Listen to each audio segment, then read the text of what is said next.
All eyes turned to the man in the worn massage therapist uniform pushing a treatment cart through the gleaming corridors of the Miami Advanced Neurological Rehabilitation Center. His calloused hands gripped the cart handle with quiet dignity, and his weathered face bore the marks of a man who'd been broken by a system that valued reputation over truth. But those hands held knowledge that would soon accomplish what every elite neurosurgeon in the building had declared impossible, and reveal a secret that would transform how the world understood neural regeneration. It was a sweltering July morning when Vincent "Vinny" Caruso, 49 years old, arrived at the rehabilitation center's elite treatment wing. His simple polo shirt and khaki pants marked him as support staff invisible to the white-coated neurologists discussing million-dollar research grants. Beneath the notice of the renowned neurosurgeons who commanded six-figure fees, non-existent to the specialized physical therapists whose techniques were published in prestigious medical journals, Vinny worked as a massage therapist now, offering comfort care to patients whose bodies had betrayed them, whose nerves no longer fired, whose futures had been reduced to ventilators and feeding tubes. He moved through these halls like a ghost, present but unseen, his expertise reduced to applying pressure to muscles that would never move again. The irony wasn't lost on him. He once taught these same doctors techniques they still use today, published papers they still cited, developed protocols that became the gold standard. But that was another lifetime. Before everything burned down, the hospital was in the grip of a heartbreaking crisis that morning. A 22-year-old Olympic gymnast named Maya Torres had been lying in the ICU for 6 months, completely paralyzed from the neck down after a catastrophic fall during training. The best neurosurgeons in the country had examined her. The finest physical therapists had attempted every known protocol. The diagnosis was unanimous and final: complete C1C to spinal cord injury, with zero chance of recovery. Maya's parents, Roberto and Carmen Torres, had spent their life savings on treatments that accomplished nothing. Now, with their insurance exhausted and their hope depleted, they faced the most agonizing decision parents could make in 10 days. They would authorize the hospital to withdraw life support and let their daughter die. "This is a goddamn tragedy, Doctor," Raymond Foster announced, slamming his iPad on the conference table in the staff meeting room. He was 52, Johns Hopkins trained, and considered the finest neurosurgeon in Florida. 6 months, and we haven't seen a single voluntary muscle response. Not one. The girl is essentially brain-trapped in a dead body. "Raymond, please," said Dr. Lisa Montgomery, 38, the head of neurological physical therapy, who had won international awards for her rehabilitation techniques. "The family can hear us. Let's maintain some professionalism." "Professional?" Raymond's laugh was bitter. "What's professional about giving false hope? We've tried everything. Epidural stimulation, stem cell injections, transcutaneous nerve stimulation, robotic assistance. Nothing. Because there's nothing to work with. Her spinal cord is severed." "Not severed," interjected Dr. Carl Whitmore, 56, the medical director whose entire career was built on risk management and liability prevention. "Severely damaged. Let's be precise with our terminology, especially with a potential legal situation brewing." "Legal, Doctor?" Lisa looked alarmed. "The family isn't, not yet," Carl said ominously. "But 6 months of expensive treatments with zero results. They'll lawyer up eventually. Everyone does.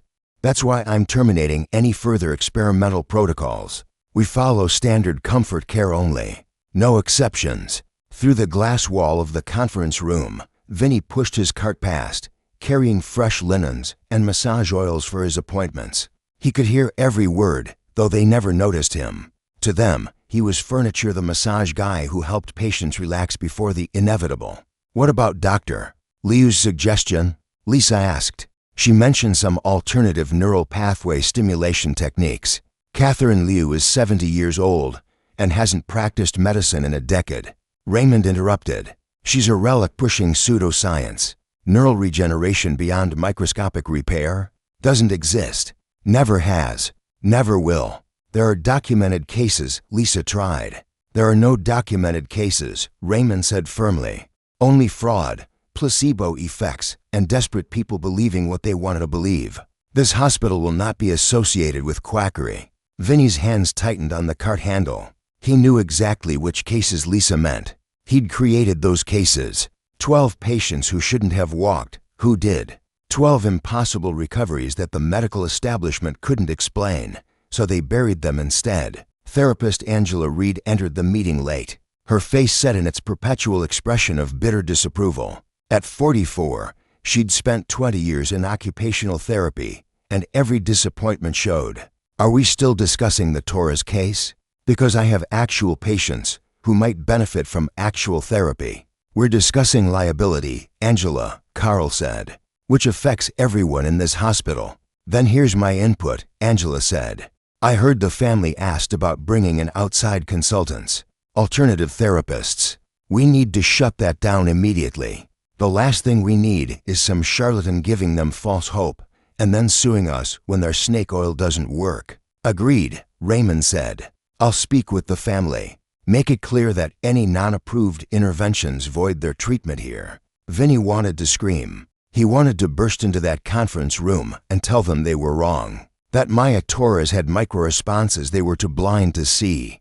That with the right techniques, his techniques, she could move again. But he was nobody now. Just the massage guy. The ex-con. The man who'd been destroyed for daring to challenge medical orthodoxy. He moved on to his first appointment of the day, Maya Torres. Comfort massage only. Don't give false hope. Don't suggest improvement is possible.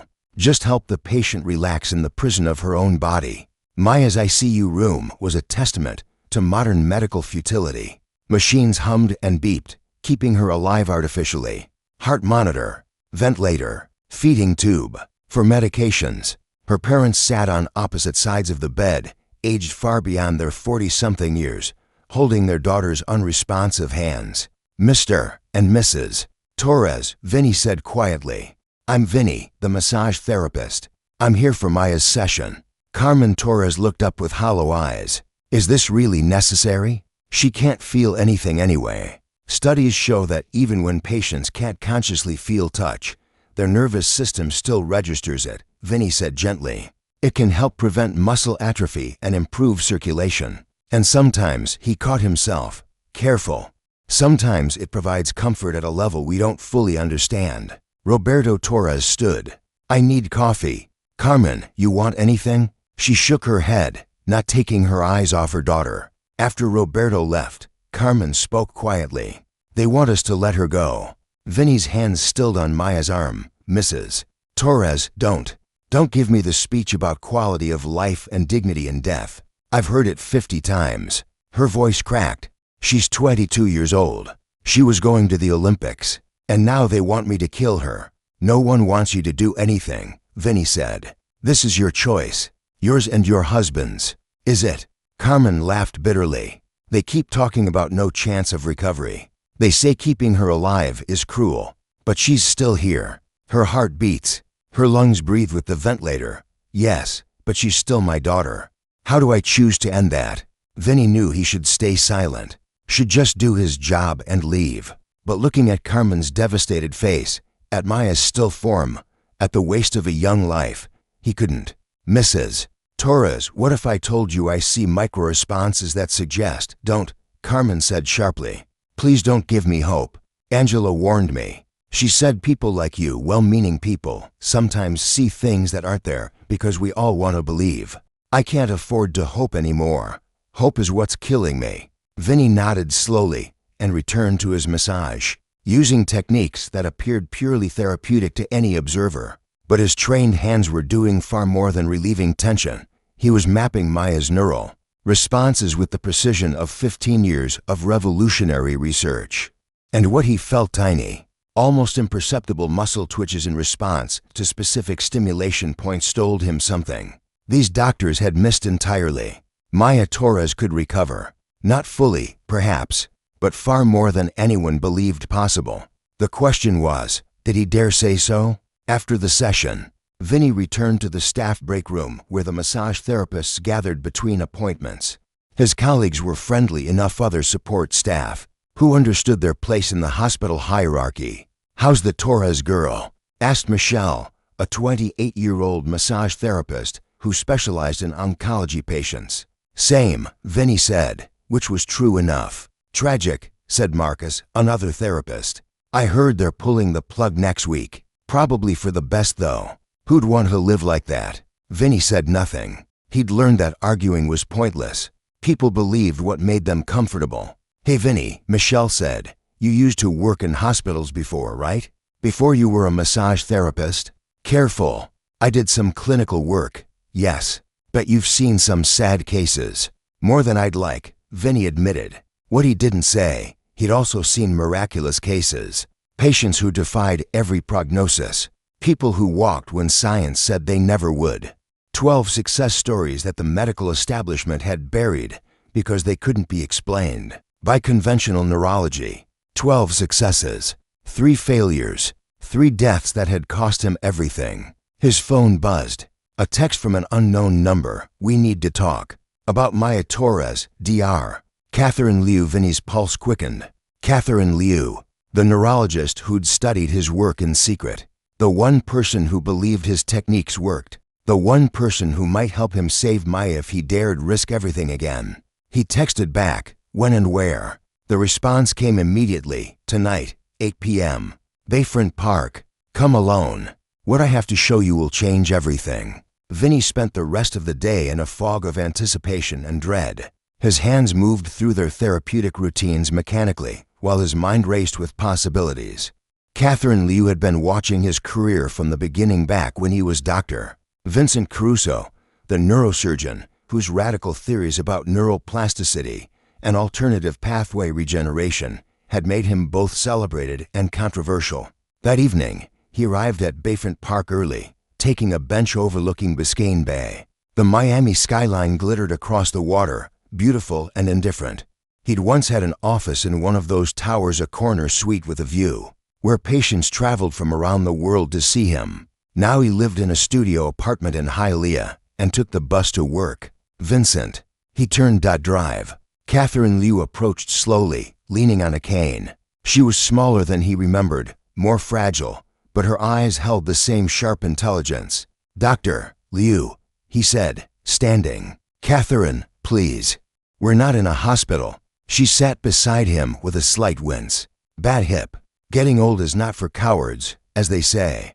You look well, Vinny said, though it was only half true. You're a terrible liar. Always were. She pulled a tablet from her bag. I've been documenting your cases, Vincent. All 12 success stories. The ones they buried. Catherine, let me finish.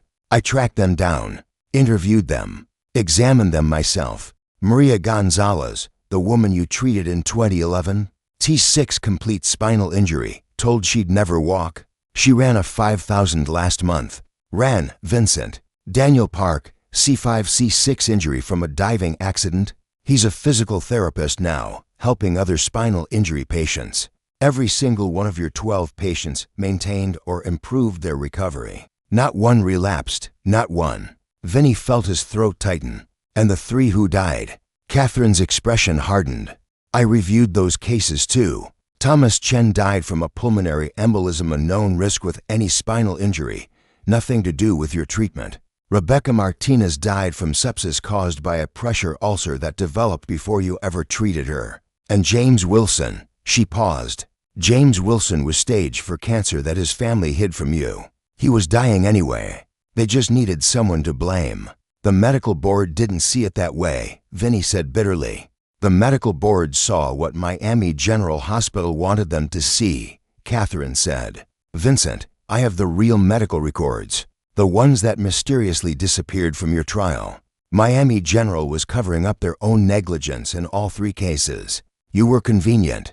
A maverick using unconventional techniques. They sacrificed you to protect themselves. Vinny looked away, jaw clenched. This is ancient history, Catherine. Why bring it up now? Because Maya Torres doesn't have to die. Catherine pulled up images on her tablet.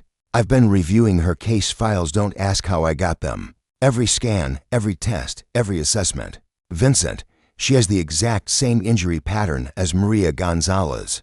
The exact same. And I've seen something the others missed. She showed him an MRI scan, pointing to a nearly invisible area. Look, right there. That's not dead tissue. That's dormant tissue. Her C1, C2 injury left a microscopic bridge of intact neurons. It's like a wire that's been cut, but not completely severed. The ends are still close enough that with the right stimulation, they could reconnect. Vinny finished, his mind racing. Neural sprouting, synaptic plasticity, alternative pathway development. Exactly. But it requires techniques that aren't FDA approved, techniques that the medical establishment still considers pseudoscience. Catherine looked at him intensely. Your techniques. Catherine, I can't. If I try and fail, if you don't try, she dies in 10 days. Guaranteed. Catherine leaned forward. Vincent, I spent 40 years in neurology. I've seen thousands of spinal injury cases. Maya Torres can recover. Not completely, probably, but enough to breathe on her own. Enough to move her fingers, maybe her arms. Enough to have a life, but only if someone has the courage to try. I'm a massage therapist, Vinny said. I have no credentials, no authority. No, you have knowledge that no one else possesses. Catherine interrupted. You have hands that performed miracles 12 times. And you have me. I still have my medical license. I can authorize experimental treatment. I can provide cover. But I need you to actually do it. Vinny stared at the water. 14 years ago, he'd lost everything trying to help people the system had abandoned. His medical career, his freedom, 7 years in prison, where violence and despair had nearly broken him. And worse, far worse, his daughter, Isabella, 14 years old, bright, athletic, full of dreams. While he sat in prison, she'd endured relentless bullying at school. Daughter of the doctor who kills people. Your dad's a murderer. The taunts had driven her to skip school, to withdraw, to spiral into depression. One night, trying to escape the pain, she'd taken her mother's car. She'd barely had her learner's permit. The accident killed her instantly. They didn't let him attend the funeral. He'd been in maximum security, 7 months into his sentence. His ex-wife had screamed at him through the prison phone. You killed her. Not the accident, you. She died because of what you did. Maybe she was right. Maybe if he'd just followed the rules, stayed conventional, accepted that some patients couldn't be saved, maybe Isabella would still be alive. I can see you thinking about your daughter, Catherine said softly. Vinny's head snapped toward her. Don't. Vincent, Isabella didn't die because you helped people. She died because the system is cruel to those who challenge it. Because a hospital cared more about liability than truth. Because society punishes innovation it doesn't understand. Catherine's voice was gentle but firm. You can't bring Isabella back. God knows I wish you could. But you can save Maya. And maybe that's why you survived everything that happened. Maybe this is your chance to transform that pain into purpose. Or maybe I'll fail again, Vinny said. Maybe Maya will die, and I'll be responsible for destroying another family's hope. She's dying anyway, Catherine pointed out. In 10 days, her parents will watch machines turned off, and their daughter suffocate. That's not hope, that's certainty of the worst outcome. You're offering them a chance. Isn't a chance at life worth the risk of trying? Vinny closed his eyes. He could see Isabella's face, hear her laugh. She'd wanted to be a gymnast, like Maya. She'd practiced on the backyard trampoline for hours, dreaming of competitions, of college scholarships, of Olympic trials. So much like Maya Torres. Too much like Maya Torres. If I do this, he said finally, I need complete discretion. The neurosurgeons at that hospital hate me. If Raymond Foster or Carl Whitmore find out I'm involved, they won't. Not until Maya moves. And then it won't matter because you'll have done the impossible. Catherine smiled. Again, what about the family? Maya's parents? I'll talk to them. I have credibility they'll respect. I'll present it as an experimental protocol I'm overseeing, with you as my specialized technician. They don't need to know your history. Not yet. Vinny stood, pacing. Every instinct screamed at him to walk away, to protect himself, to avoid the inevitable disaster. But he couldn't stop seeing Maya's face, young, alive, trapped, and behind her, Isabella's face, forever 14, forever lost. Okay, he said. I'll try. But Catherine, if this goes wrong, then we'll face it together, Catherine said. But Vincent, it won't go wrong. I've spent 6 years studying your work. I know it succeeds. The only question was whether you still had the courage to use it. They spent the next hour reviewing Maya's case in detail. Catherine had access to information Vinny couldn't get: detailed neurological assessments, MRI sequences, nerve conduction studies. Together they mapped out a treatment protocol that combined Vinny's unconventional techniques with just enough conventional medicine to provide cover. "We start with what looks like enhanced massage therapy," Catherine explained, "but you'll be doing targeted neural stimulation at specific points. Then we add transcutaneous electrical nerve stimulation that's approved, so no questions. But you'll be using frequencies and placement patterns that aren't standard. Resonance frequency matching," Vinny said, his mind already working. "I match the electrical stimulation to her body's natural neural frequencies. It's like tuning a radio. You have to find the exact wavelength where the damaged nerves can still receive signals." "Exactly. And then acupressure at the neural trigger points you identified. The combination should begin activating dormant pathways within 72 hours. Small responses at first, maybe a finger twitch, but enough to prove the pathways exist. And when Foster and the others demand to know what's happening, we show them the results," Catherine said simply. "Vincent, you taught me something years ago.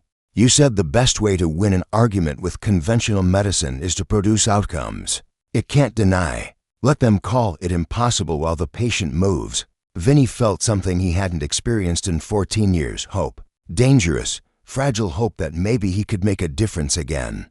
That maybe all the pain and loss hadn't been for nothing. "When do we start?" he asked. "Tomorrow. I'll meet with the Torres family in the morning. If they agree, and I believe they will, you begin treatment tomorrow afternoon." She stood slowly, wincing again at her hip.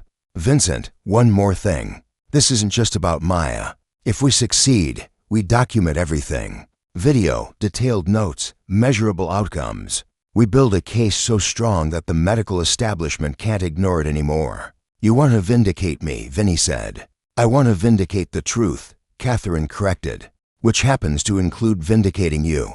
12 patients walked because of your work. How many more could be saved if your techniques were standard practice? Hundreds, thousands. This isn't about your reputation, Vincent.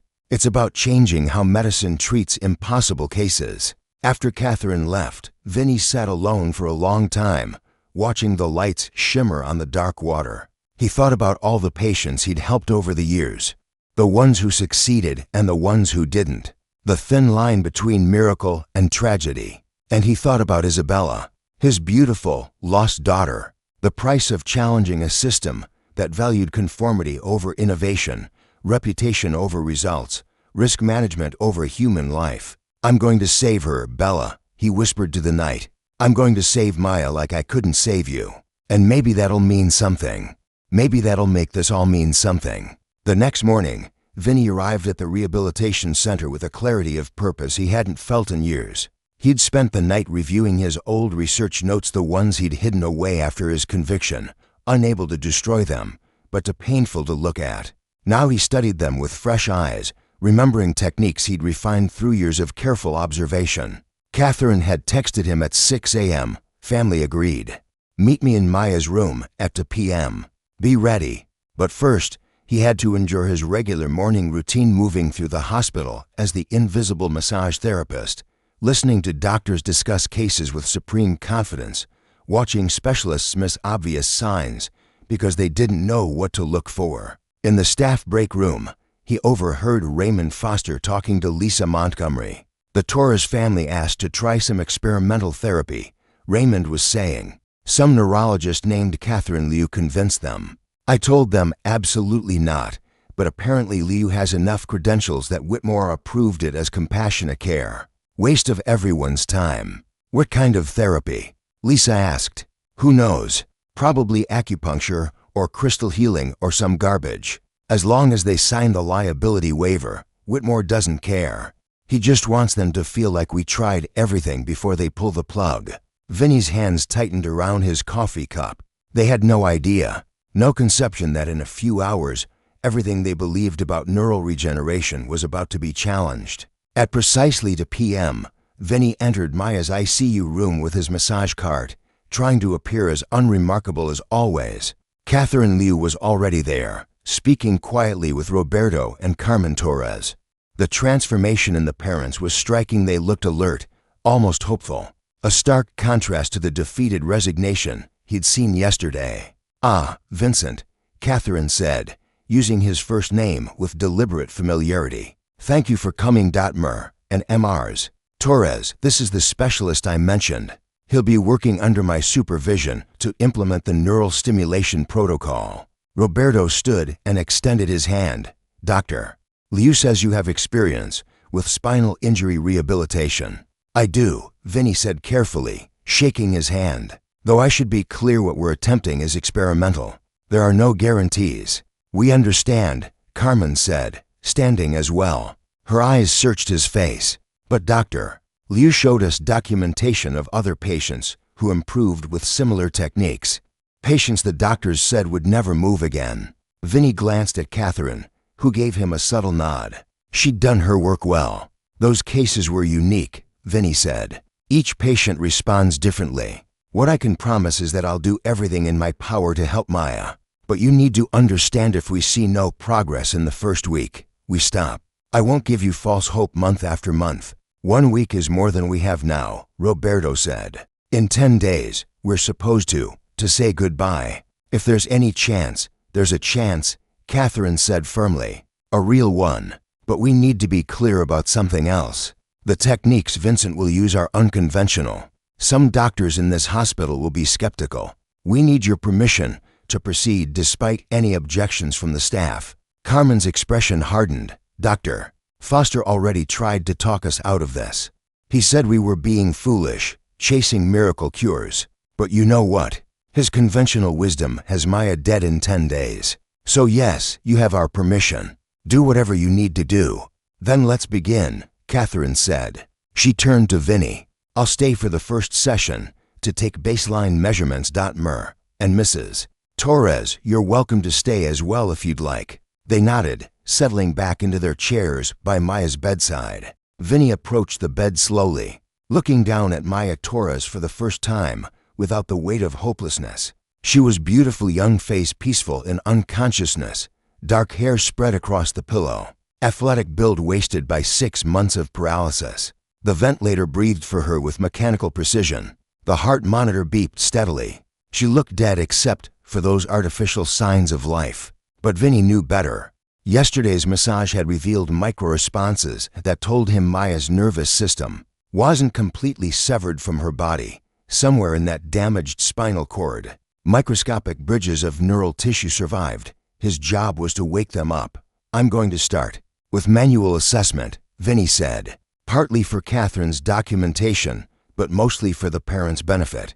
"I'll be applying pressure to specific points along Maya's spine and extremities, looking for any involuntary responses." He began with her hands, his fingers finding the precise acupressure points he'd mapped years ago. Points that conventional medicine didn't recognize, because they only activated under exact conditions. He pressed the webbing between Maya's thumb and index finger with gradually increasing pressure, watching her face intently. Nothing. He moved to the next point, the inside of her wrist, pressed. Held, watched.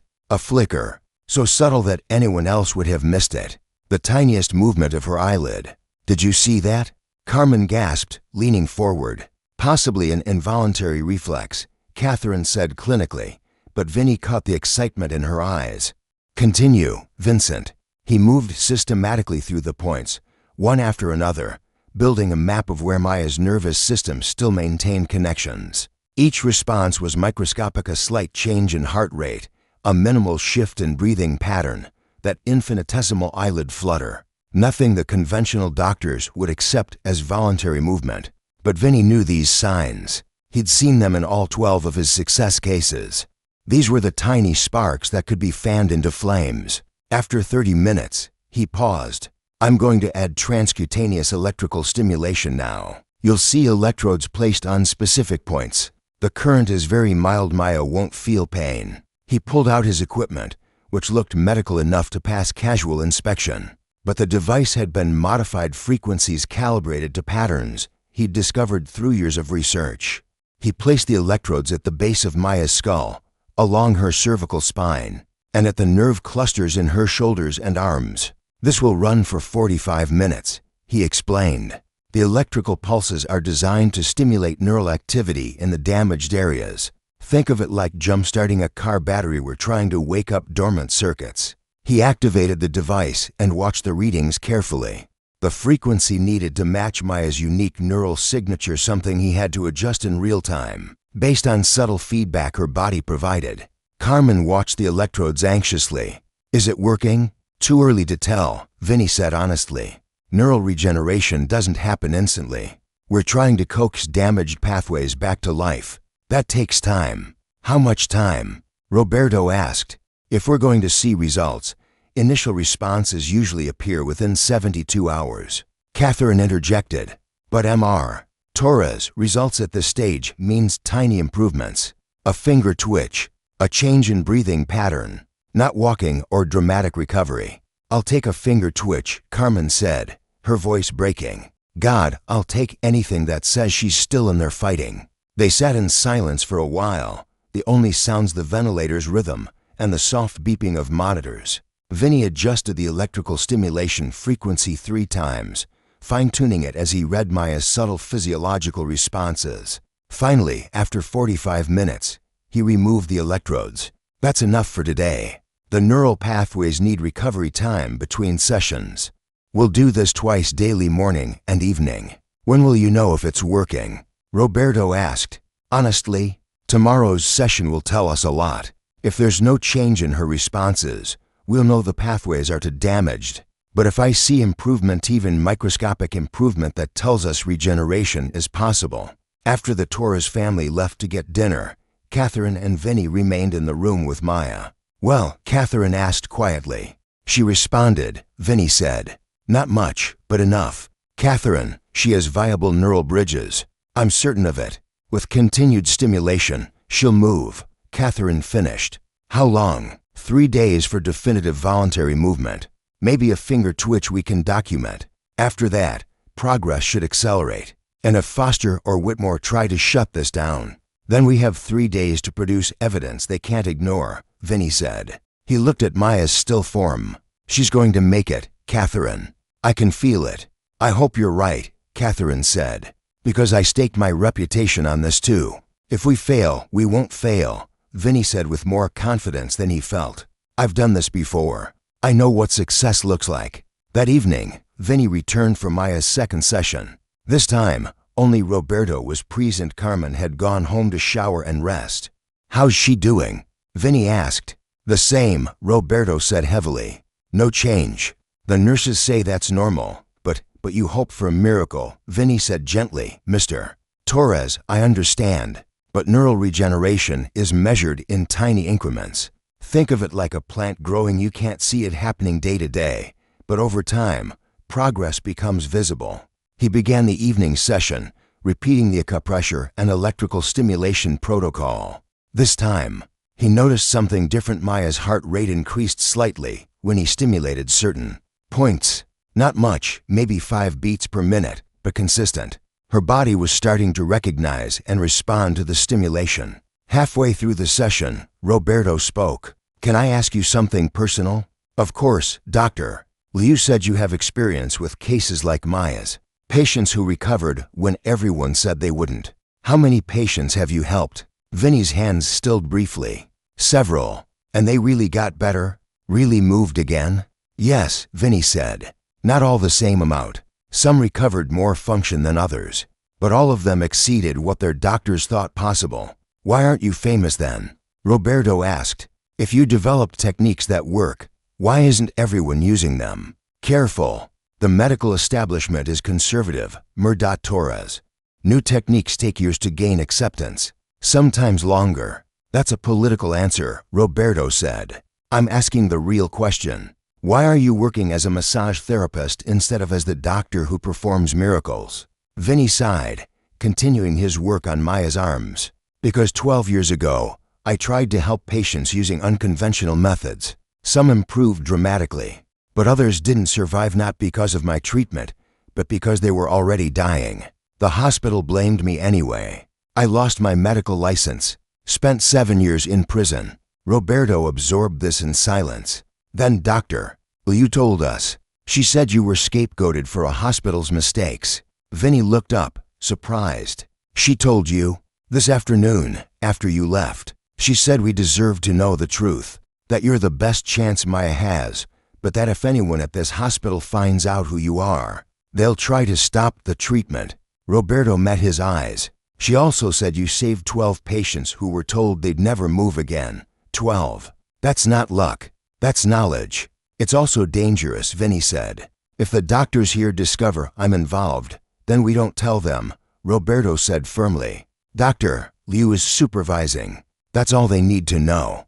You're just the therapist following her instructions. Your wife feels the same way. My wife would make a deal with the devil himself to save Maya, Roberto said. An ex-con doctor who actually knows what he's doing.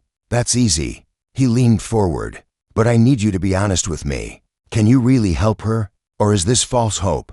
Vinny looked at Maya, at the monitors showing her stable but unchanged condition. He thought about Isabella, about the 12 successes and 3 failures, about 14 years of regret and redemption deferred. I believe I can help her, he said carefully. I can't promise she'll walk or be completely normal, but I believe we can get her off the ventilator. I believe we can get her some voluntary movement back. How much depends on how her body responds.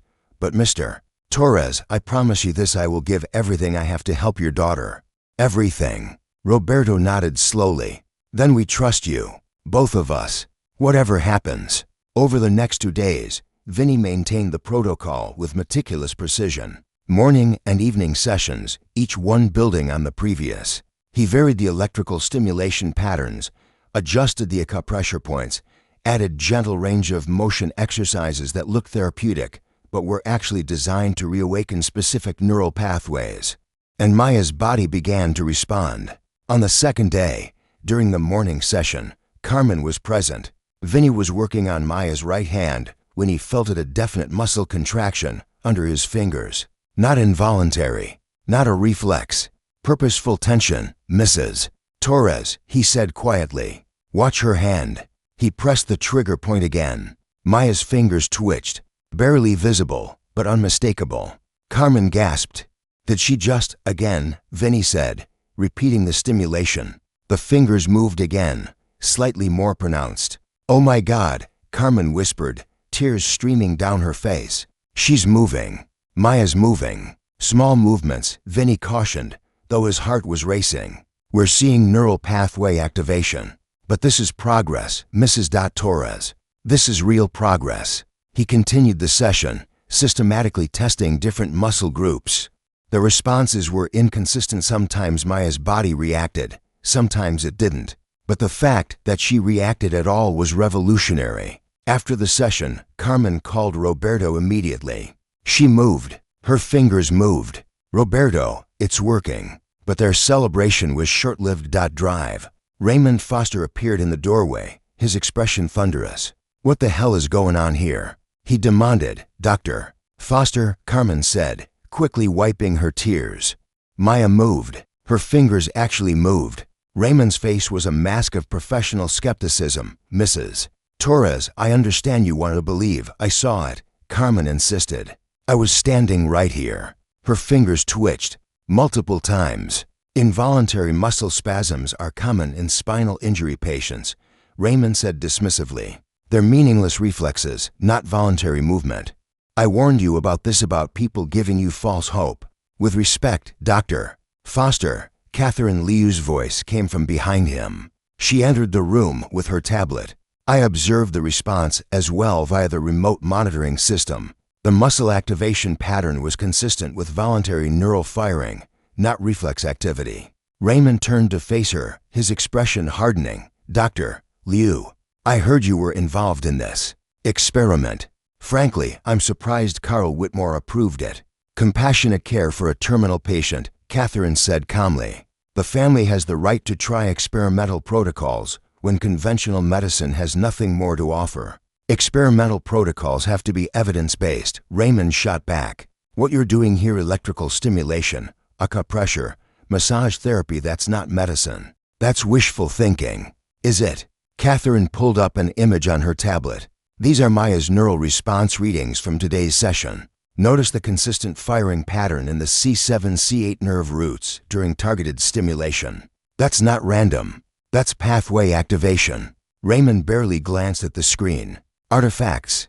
Background noise. Liu, I don't know what you're trying to prove here, but you're torturing this family with false hope. The girl has a complete C1, C2 injury. She will never move again. Period.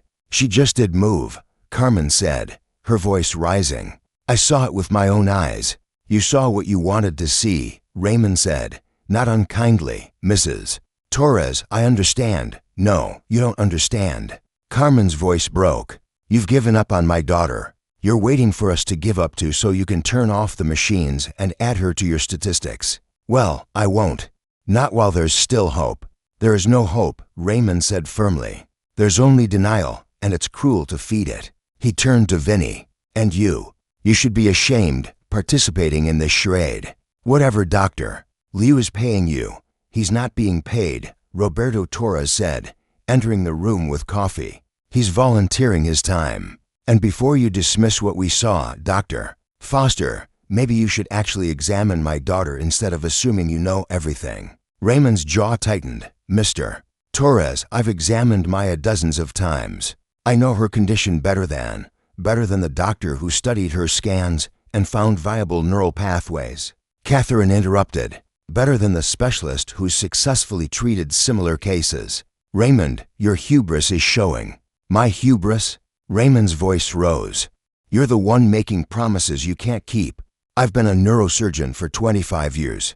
I know what's possible and what's fantasy. And this, he gestured at Vinny's equipment, this is fantasy. Then explain the muscle activation, Catherine said calmly. Explain the consistent neural firing patterns.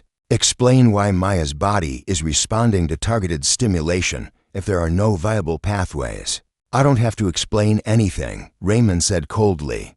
What I have to do is protect this hospital from liability when your snake oil fails. And the family sues. He pulled out his phone. I'm calling Carl Whitmore. This ends now. Wait, Vinny said quietly. Everyone turned to look at him. He'd been silent throughout the confrontation, but now he stepped forward. Dr. Foster, you're right to be skeptical. Revolutionary claims require revolutionary evidence. Give us 3 more days. If Maya shows no further improvement, no documented, measurable progress, we'll stop. But if she does improve, you'll acknowledge that something significant is happening here. I don't make deals with. Raymond caught himself. With who? You're just a massage therapist. Why do you even have an opinion? Careful. Because I've seen these techniques work before. Not here, not under these conditions. But I've seen patients improve when everyone said they wouldn't. Where? In what hospital? Raymond demanded. Vinny hesitated.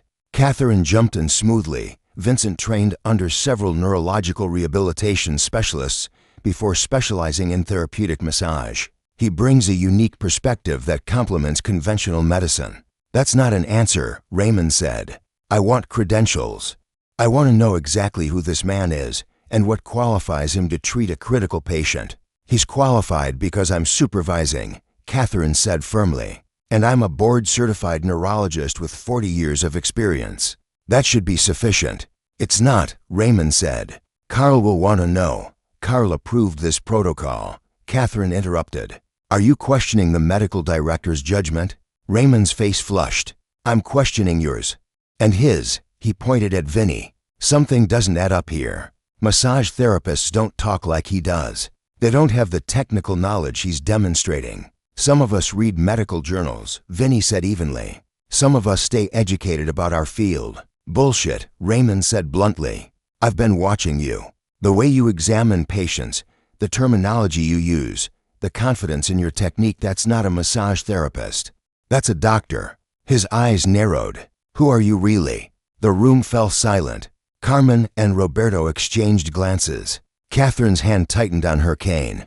Vinny felt the walls closing in 14 years of hiding, of rebuilding a life from nothing, of carefully maintained anonymity, all about to crumble. My name is Vincent Crusoe, he said quietly. And yes, I was a doctor, a neurosurgeon, specifically. I specialized in spinal cord injuries and neural regeneration. Raymond's eyes widened. Crusoe. Jesus Christ. You're Vincent Crusoe? The one who went to prison for killing patients with experimental procedures. I went to prison, Vinny said, his voice steady despite the trembling in his hands. But I didn't kill anyone. The patients who died under my care were already terminal. They died from their underlying conditions, not from my treatments. That's not what the medical board found, Raymond said, backing toward the door. That's not what the jury decided. You were convicted of negligent manslaughter. You lost your license. You went to prison. He pulled out his phone again. This is over. Right now. Security will remove you from this hospital, and I'll make sure you never. Wait. Carmen Torres stepped between Raymond and the door. You want to throw him out? The only person who's given us any hope. The only one who's actually helped Maya, Mrs. Torres. This man is a criminal, Raymond said. He's not licensed to practice medicine. Having him treat your daughter exposes this hospital to massive liability. I don't care. Carmen shouted. I don't care about your liability or your protocols or your precious hospital reputation. My daughter is dying, and for the first time in 6 months, she's showing signs of life. You want to take that away from us? It's false hope based on fraud, Raymond insisted. Mrs. Torres, please listen to reason. Reason? Roberto joined his wife, his face hard. Reason is giving up on our daughter because your conventional wisdom says she's hopeless. That's not reason, doctor. That's cowardice. It's medicine, Raymond said. It's accepting reality instead of chasing miracles that don't exist. Miracles do exist, Catherine Liu said softly. I've documented 12 of them. 12 patients with spinal cord injuries that Vincent Crusoe treated. 12 patients who recovered function that specialists like you said was impossible. I have their medical records, their testimonies, their current health assessments. Would you like to see them, Raymond? Or are you too committed to your worldview to consider evidence that contradicts it? Raymond hesitated, uncertainty flickering across his face. 12 patients, 12 successes, Catherine confirmed, and 3 failures patients who died not from Vincent's treatment, but from complications that existed before he ever saw them. The hospital that employed him used those deaths to cover up their own negligence. They destroyed his career to protect themselves. But the science was sound, Raymond. It is sound, and Maya Torres is proving it right now. One finger twitch proves nothing, Raymond said, but his voice had lost some of its certainty. Then give us 3 days to prove more, Vinny said. 3 days, Dr. Foster. If Maya shows no further improvement, no voluntary movement you can document and verify, I'll leave. I'll never come back. But if she does improve, you'll have to acknowledge that maybe, just maybe, your understanding of what's possible is incomplete. Raymond looked at Maya, at her parents' desperate faces, at Catherine's steady gaze. Vinny could see the calculation happening behind his eyes, the risk assessment, the political implications, the professional stakes. I need to consult with Carl Whitmore and the legal team, Raymond said finally. This decision is above my authority. He looked at Vinny. You don't touch that patient again until I get clearance. Understood. Understood, Vinny said. After Raymond left, the room erupted in anxious conversation. Carmen grabbed Vinny's hands. You can't stop now, please. You can't let them shut this down. I don't plan to, Vinny said. But Mrs. Torres, you need to understand what this means. Once Foster tells the hospital administration who I am, they'll do everything possible to distance themselves from this treatment. They'll claim you were deceived, that Dr. Liu acted inappropriately, that I'm dangerous. Are you? Roberto asked directly. Dangerous, I mean. Did you really kill those patients? Vinny met his eyes. No. But I did break rules. I performed experimental procedures without full institutional approval because I believed the benefits outweighed the risks. I was right 11 times. I was wrong 3 times, or rather, 3 patients died despite my treatment, not because of it. The system couldn't accept that nuance. They needed someone to blame. Why didn't you defend yourself better? Carmen asked. I tried, Vinny said, but I had a public defender against the hospital's entire legal team.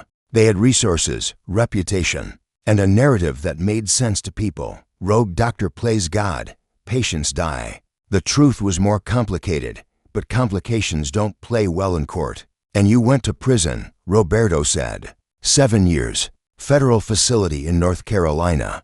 Vinny's voice was flat, reciting facts. I got out 5 years ago. Spent 2 years rebuilding some semblance of a life. Started working as a massage therapist because it was the only way I could still help people. Without a medical license. Do you regret it?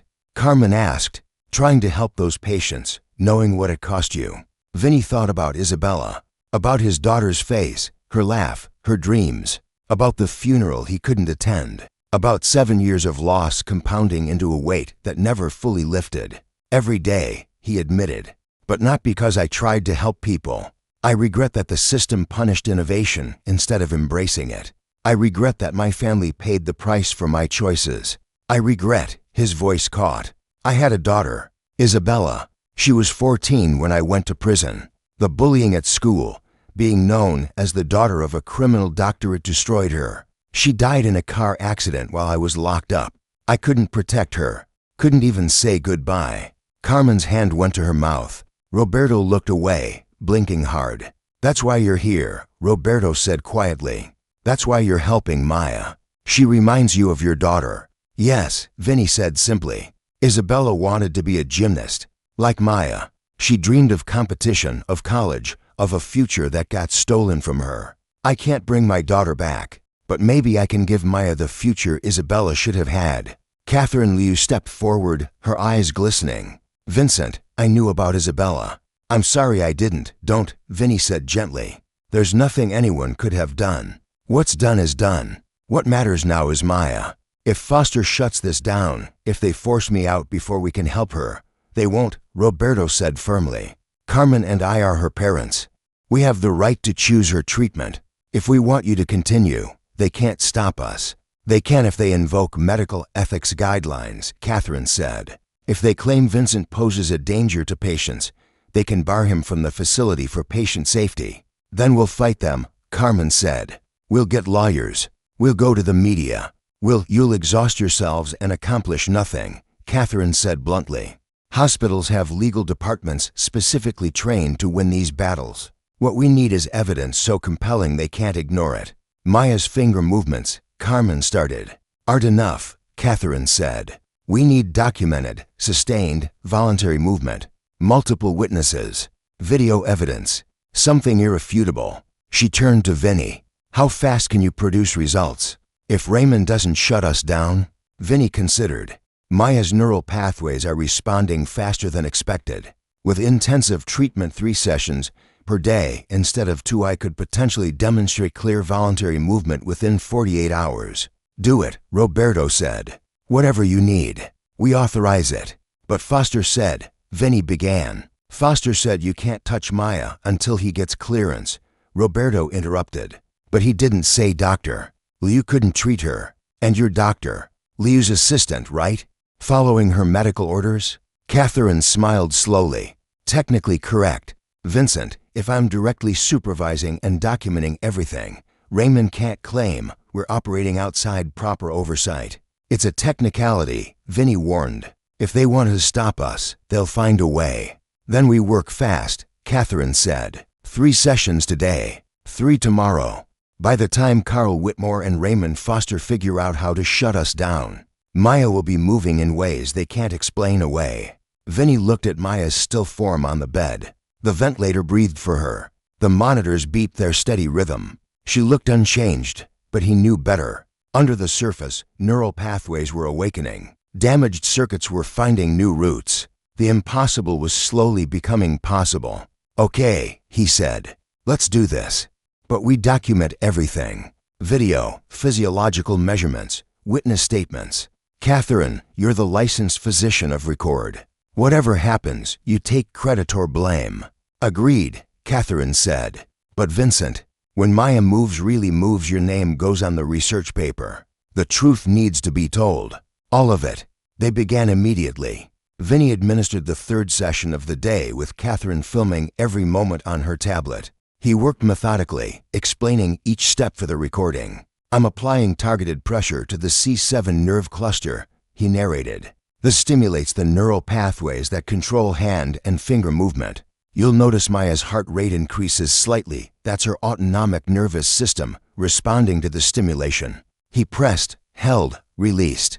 Maya's fingers twitched. "There," Catherine said, zooming in with the camera. Voluntary muscle contraction in the index and middle fingers of the right hand. Timestamp 3:47 p.m. Carmen watched with tears streaming down her face. Roberto gripped his wife's shoulder. Both of them afraid to hope but unable to stop. Vinny moved to the electrical stimulation phase, calibrating the frequencies with even more precision than before. He'd spent the previous night reviewing his old research notes, refining the protocol based on Maya's specific response patterns. The key is matching the electrical frequency to the patient's natural neural rhythm, he explained for the recording. Every nervous system has a unique signature like a fingerprint. When you match that frequency, you create resonance that amplifies the signal traveling through damaged pathways. He adjusted the device, watching Maya's physiological responses carefully. Heart rate, breathing pattern, subtle changes in skin conductivity. All of them told him what the damaged nerves couldn't, that Maya's body was relearning how to communicate with itself. After 90 minutes, he removed the electrodes. "That's enough for this session. Her neural pathways need recovery time. We'll do another session at 8 p.m. Then a final one at midnight." "Midnight?" Carmen asked.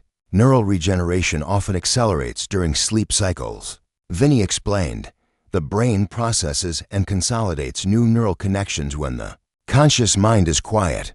A midnight session could significantly enhance the progress we're making." After the session, Catherine and Vinny reviewed the footage in a small consultation room down the hall.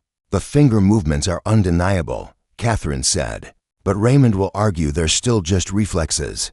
We need more." "I know," Vinny said. "Tomorrow, I'm going to try for more complex movements. If Maya can respond to specific commands like move your right thumb, that proves conscious control." "Can she hear us?" Catherine asked. "I believe so. The paralysis is in her spinal cord, not her brain. She's conscious and aware, just locked in. That's the hell of it. She's been trapped in her own body for 6 months, able to think and feel but unable to communicate." Catherine was quiet for a moment. "How many patients did you treat who were in that state?" "Locked in. 6 of the 12, Vinny said. "It's the worst kind of injury. Death would almost be kinder. But I couldn't accept that they were gone just because their bodies wouldn't respond. I knew the consciousness was still there, and if I could just find a way to reconnect the signals." "You found it," Catherine said. "Vincent, what you developed, it's not pseudoscience or lucky coincidence. It's genuine breakthrough neurology. The establishment rejected it because it challenged too many assumptions, because it made careers built on impossible look inadequate, or because I made mistakes," Vinny said bitterly. 3 patients died, Catherine. 3 families buried loved ones who trusted me. 3 families buried loved ones who were dying anyway, Catherine corrected. "I read the autopsy reports, Vincent. All 3. Thomas Chen had aggressive metastatic cancer in his lungs you didn't know, because the family hid it. Rebecca Martinez died from a MRSA infection she contracted before you ever treated her. And James Wilson had undiagnosed congestive heart failure. None of them died from your neural regeneration techniques. The jury didn't see it that way. The jury saw what a hospital's legal team wanted them to see," Catherine said. "Carefully curated evidence that painted you as a reckless maverick. They buried the 12 successes. They hid the fact that every death had alternative causes. They destroyed you because it was easier than admitting their own failures." Vinny rubbed his eyes, exhausted. "Why are you doing this, Catherine? Risking your reputation to help me? You could have a comfortable retirement. Why wade back into this fight?" "Because I'm dying," Catherine said simply. Vinny's head snapped up. "What?" "Pancreatic cancer. Stage 4. I have maybe 6 months." She said it matter-of-factly, as if discussing the weather. "I've spent 40 years in neurology, Vincent. I've seen thousands of patients. Most of them, I helped a little. A few, I helped a lot. But none recovered the way your patients did. Your work represents the most significant advancement in spinal injury treatment in 50 years. And the medical establishment buried it to protect hospital finances and fragile egos." "Catherine, let me finish. I don't have time to waste being careful anymore. If I die without vindicating your work, without showing the world what's possible, Then my entire career was just maintenance, keeping patients comfortable in their prisons. You offered them escape. I want my last act to be helping you prove that escape is possible." Vinny felt tears burning his eyes. "I don't know what to say." "Say you'll fight," Catherine said. "Say that when Raymond Foster and Carl Whitmore try to shut this down, you won't back away. Say that Maya's recovery won't be buried like the others."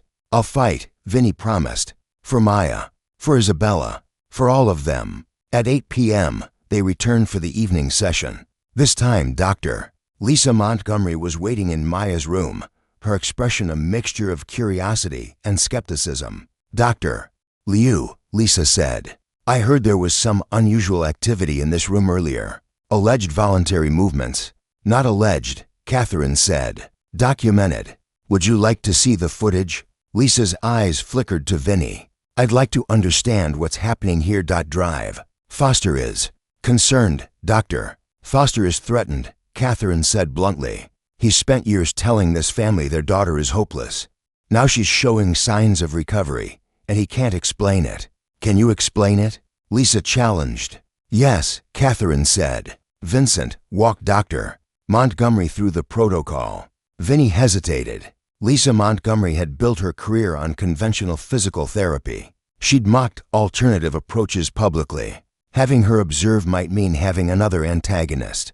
But Catherine was right, they needed documentation from multiple medical professionals. The technique combines targeted neural stimulation with electrical frequency matching and strategic mobilization, Vinny explained. Traditional rehabilitation assumes damaged pathways must be replaced. My approach activates dormant pathways that already exist, but have been suppressed by trauma.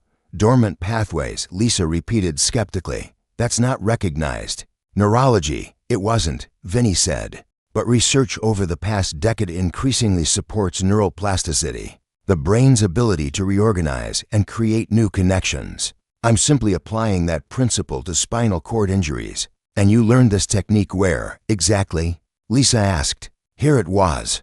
The question that would reveal everything. I developed it, Vinny said. 12 years ago, when I was a practicing neurosurgeon. Before I lost my license. Lisa's eyes widened. You're Vincent Crusoe. The one who went to prison. Yes, Vinny said. But also the one who successfully treated 12 spinal injury patients who recovered function that specialists said was impossible. Lisa looked at Catherine. You knew about this? I've studied his work for 6 years, Catherine said. Every case, every outcome, every technique. Drive. Montgomery, I know Vincent's history makes him controversial, but his science is sound, and Maya Torres is proving it. Show me, Lisa said. Vinny began the session with Lisa observing closely. He narrated each step, explaining the neurological basis for every technique. When he applied pressure to the C7 cluster, Maya's fingers twitched visibly. Lisa leaned closer. Do that again. Vinny repeated the stimulation. The fingers moved again, more pronounced this time. That's not reflex, Lisa said slowly. The pattern is wrong for involuntary response. It's more like, she trailed off, watching intently. Do it again. Same spot. 3 more times, same result. Maya's fingers moved consistently when the specific nerve cluster was stimulated. Lisa straightened, her expression troubled. This shouldn't be possible. Her injury is too severe for any voluntary neural control. And yet it's happening, Catherine said. How? Lisa demanded, looking at Vinny.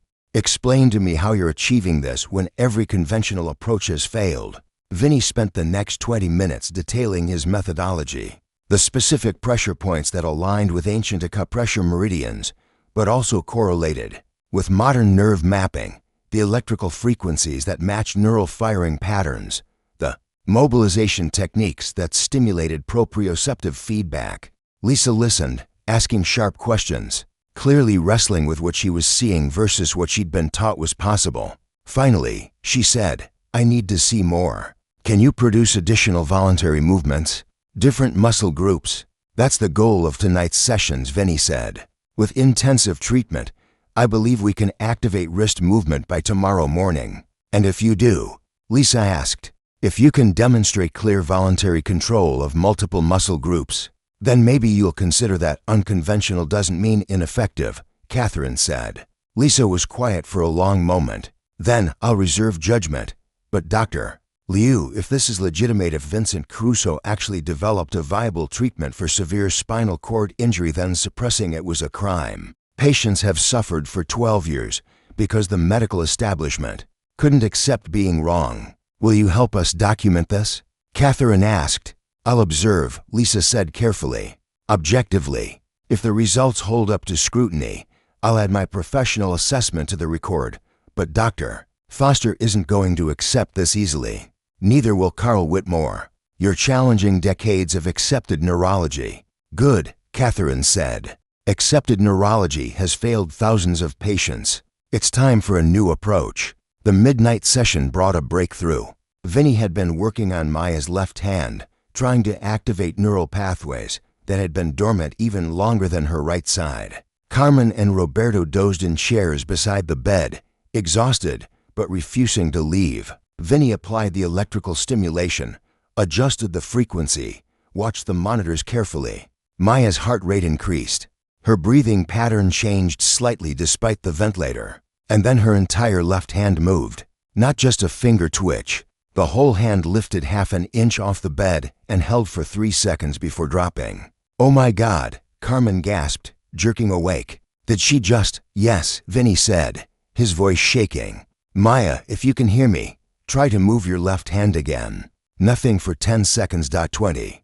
Vinny's heart sank. Maybe it had been involuntary after all. Then Maya's left hand rose again, held for 5 seconds, and lowered. Roberto was on his feet, tears streaming down his face. She heard you. She heard you and responded. Maya. Baby, we're here. We see you. Carmen was sobbing, her hands over her mouth. Vinny felt his own tears falling. Maya, you're doing amazing. Can you try your right hand now? The right hand moved. Slower, less coordinated, but undeniably voluntary. Both hands, Vinny said. If you can, move both hands. Both hands lifted. Held. Lowered together. She understands, Carmen whispered. She's in there. She's conscious and she's fighting. Catherine, who'd been recording everything, lowered the camera with shaking hands. Vincent, do you realize what this means? She's not just showing reflex responses. She's demonstrating cognitive function and voluntary motor control. This is a miracle, Roberto said. Science, Catherine corrected gently. Extraordinary science, but science nonetheless. Vincent, you did it. Again. Vinny sat down heavily, suddenly exhausted. She did it. Maya fought her way back. I just gave her the tools. Don't diminish this, Catherine said firmly. You gave her something every other doctor said was impossible: hope with scientific basis. You proved that severe spinal cord injury isn't a death sentence. Not yet, Vinny warned. We've activated her hands, but she's still on a ventilator. Still can't breathe independently. Still can't move her legs. We've won a battle, not the war. But it's a battle everyone said we'd lose, Roberto pointed out. 2 days ago, we were planning Maya's funeral. Now she's moving her hands. That's not nothing. It's everything, Carmen said. She looked at Vinny with something like reverence. You gave us our daughter back. Whatever happens now, you gave us this moment. Thank you doesn't begin to cover it. Vinny thought about Isabella, about all the moments he'd never get with her, about the graduation, the wedding, the grandchildren that would never exist, the hole in his life that could never be filled. But maybe, just maybe, saving Maya could mean something, could transform his pain into purpose. We're not done, he said. Tomorrow, we work on respiratory function. If we can get Maya breathing on her own, even partially, that changes everything. Can you do that? Roberto asked. I don't know, Vinny admitted. The diaphragm is controlled by the phrenic nerve, which originates very high in the spinal cord. Maya's injury is right at that level. But if we can stimulate those pathways— he trailed off, thinking. It's possible. Difficult, but possible. Then we try, Carmen said. Whatever it takes. At 6 a.m., exhausted, but unable to sleep, Vinny was sitting in the hospital cafeteria with terrible coffee when drive. Lisa Montgomery found him. I couldn't sleep either, she said, sitting down across from him. I keep thinking about what I saw last night. The hand movements. Everything. The technique, the results, the implications. Lisa wrapped her hands around her own coffee cup. Vincent, can I call you Vincent? Sure. I owe you an apology. When I heard you were involved, I assumed the worst. Convicted criminal, lost license, probably a charlatan preying on desperate families. I was wrong. You didn't know, Vinny said. I should have looked deeper. Should have questioned the narrative instead of accepting it. She met his eyes. I watched the footage from all 3 sessions last night, reviewed it frame by frame. The progression of Maya's responses, the consistency of her voluntary movements, it's undeniable. You're activating neural pathways that every assessment said were dead. They're not dead, Vinny said. Just dormant. Trauma suppresses neural activity as a protective mechanism. If you can coax those pathways back to life gently enough, they reawaken, Lisa finished. I'm beginning to understand. But Vincent, the medical community isn't going to accept this easily. You're challenging fundamental assumptions about spinal cord injury. I know. And Dr. Foster is meeting with Carl Whitmore this morning. They're discussing shutting down your treatment permanently. They're talking about liability, about unauthorized medical practice, about protecting the hospital's reputation, Vinny said. I know how this works, Dr. Montgomery. I've been through it before. Then let me help you, Lisa said.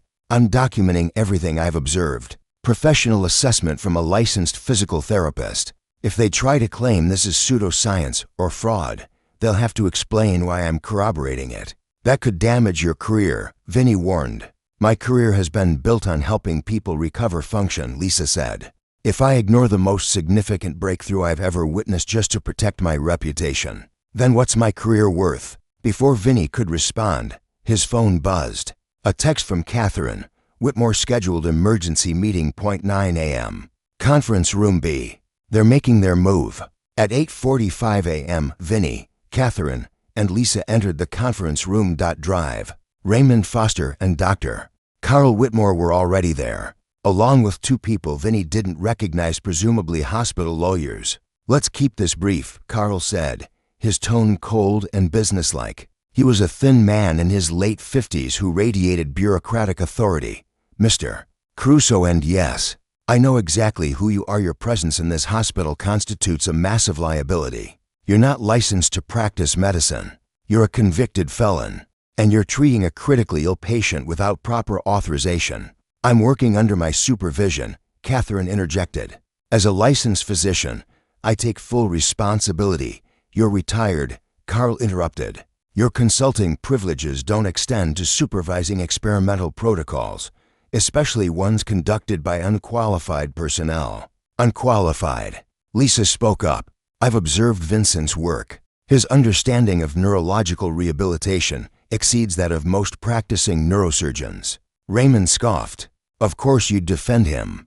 You're part of this circus now. I'm part of medical progress, Lisa shot back, which is more than I can say for people who reject evidence because it threatens their worldview.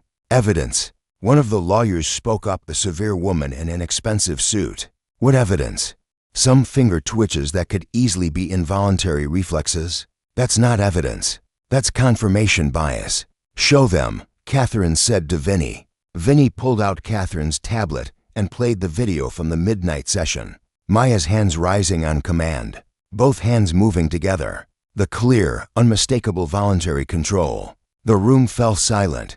Even Raymond leaned forward, watching intently. That's not possible, Raymond said finally. Complete C1, C2 injury. There's no neurological pathway that could support voluntary movement at that level. And yet you're watching it happen, Catherine said. Raymond, you're a scientist. When the evidence contradicts the theory, you revise the theory. You don't reject the evidence. Carl exchanged glances with the lawyers. Even if this is legitimate, and I'm not conceding that it is, the methodology is unapproved. The FDA hasn't authorized these techniques. We can't expose this hospital to regulatory violations. The FDA allows compassionate use for terminal patients, Catherine argued. Maya Torres was given 10 days to live. Her family authorized experimental treatment. That's completely within legal guidelines. Authorized treatment supervised by a licensed physician, the lawyer said. Not by a convicted felon. I'm the supervising physician, Catherine said firmly. Vincent is my technician. That's legal. It's a technicality, Carl said. And it won't hold up if the family sues when this treatment ultimately fails. What if it doesn't fail? Lisa asked. What if Maya continues to improve? What if she regains enough function to breathe independently, to move her arms, to have a life? Do you shut that down to protect yourselves legally? We shut it down to protect patients, Raymond said. Lisa, I respect you, but you're being manipulated here. Crusoe is a con artist. He's done this before, given false hope to desperate families, taken credit when patients showed marginal improvement, blamed others when they died. That's a lie, Vinny said quietly. All eyes turned to him. I never blamed others for failures. I took full responsibility, but I also refused to take blame for deaths I didn't cause. 3 patients died under my care. All 3 were already dying. The hospital knew that. They used those deaths to destroy me because I made them look bad by succeeding where they'd failed. That's your version, Raymond said. It's the truth, Catherine said. I have documentation, autopsy reports, medical records, testimony from the patient's other doctors. All of it proves Vincent's treatments weren't the cause of death. Then why did a jury convict him? The lawyer asked. Because juries believe hospitals over individual doctors, Catherine said. Because the defense attorney was overworked and underfunded. Because the hospital had resources to bury exculpatory evidence. Because the justice system isn't always just. Carl held up his hand. This is all very dramatic, but it doesn't change the facts. Mer. Crusoe is not authorized to treat patients in this facility. Drive. Liu, your consulting privileges are hereby suspended pending review, and the Torres family will be informed that this experimental treatment is terminated effective immediately. You can't do that, Catherine said. I absolutely can, Carl said. And I am. Security will escort Mr. Crusoe from the building. If he returns, he'll be arrested for trespassing. Then you're condemning Maya Torres to death, Vinny said, his voice shaking with suppressed rage. You're watching a girl recover function you declared impossible, and you're stopping it to protect your asses legally. That's not medicine. That's cowardice. That's risk management, Carl said coldly. Something you clearly never learned. No, Vinny said. What I learned is that some risks are worth taking.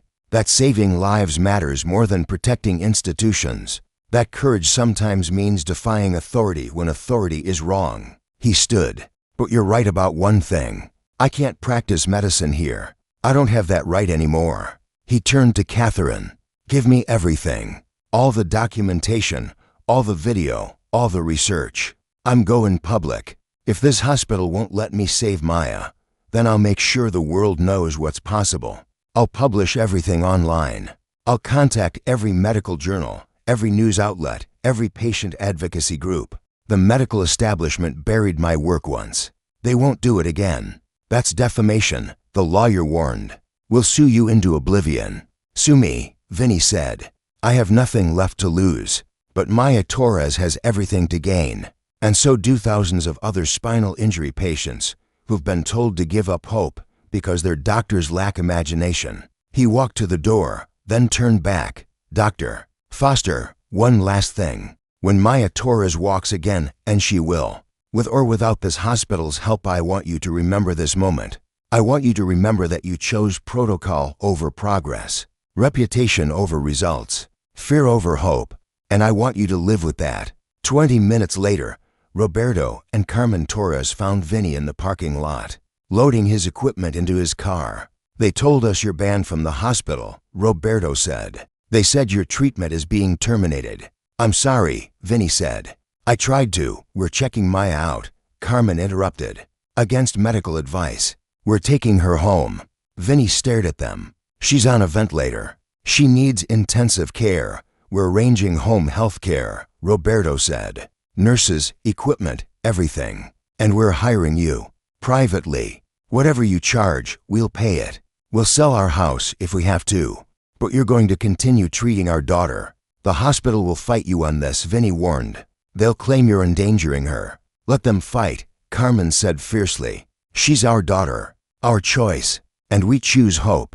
We choose you. 3 months later, Maya Torres stood shakily, with support, but stood in the backyard of her parents' home. Physical therapists, nurses, and doctors from the home healthcare agency watched in amazement. Catherine Liu filmed everything, tears streaming down her face. Vinny stood to the side, his hand over his mouth, hardly believing what he was seeing. Maya took one step, then another, her parents on either side, supporting her, guiding her, but she was doing it. She was walking. "How does it feel?" Carmen asked her daughter. "Like being alive again," Maya said, her voice hoarse from months of intubation, but growing stronger daily. "Like coming home." That evening, Catherine and Vinny sat in his small apartment, reviewing documentation for the research paper they were preparing. "I heard from Lisa Montgomery," Catherine said. "She resigned from the Miami Center. She's joining us, wants to help establish the clinic." Vinny looked up. "The clinic?" "The one we're going to open," Catherine said, "for spinal injury patients who've been told nothing more can be done. We'll call it the Isabella Crusoe Neural Regeneration Center." Vinny felt his throat tighten. "Catherine, your daughter deserves to be remembered," Catherine said gently. "And patients deserve access to treatment that works. We have funding already. Several of your original 12 patients want to donate. Maya's family is contributing. We even have grant applications pending." "I can't practice medicine legally," Vinny reminded her. "No, but you can teach. You can train others in your techniques. You can supervise as a clinical consultant. And I can be the medical director, at least for the 6 months I have left." "Don't talk like that. It's reality, Vincent. But this is my legacy. Yours too. We're going to change how medicine approaches impossible cases. We're going to prove that hope backed by science isn't false hope, it's the future." 1 year later, the Isabella Crusoe Neural Regeneration Center opened in a modest facility in North Miami. 23 patients were accepted into the first treatment cohort, all of them told by conventional medicine that they would never move again. Within 6 months, 19 of them showed measurable improvement. 12 achieved voluntary movement of at least one limb. 5 regained the ability to breathe independently. 3 learned to walk with assistance. The medical journals began paying attention. News outlets covered the miracle clinic. Patient advocacy groups demanded that insurance companies cover the treatments.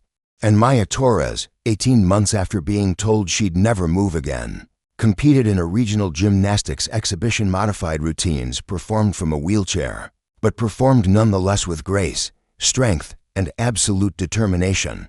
Drive.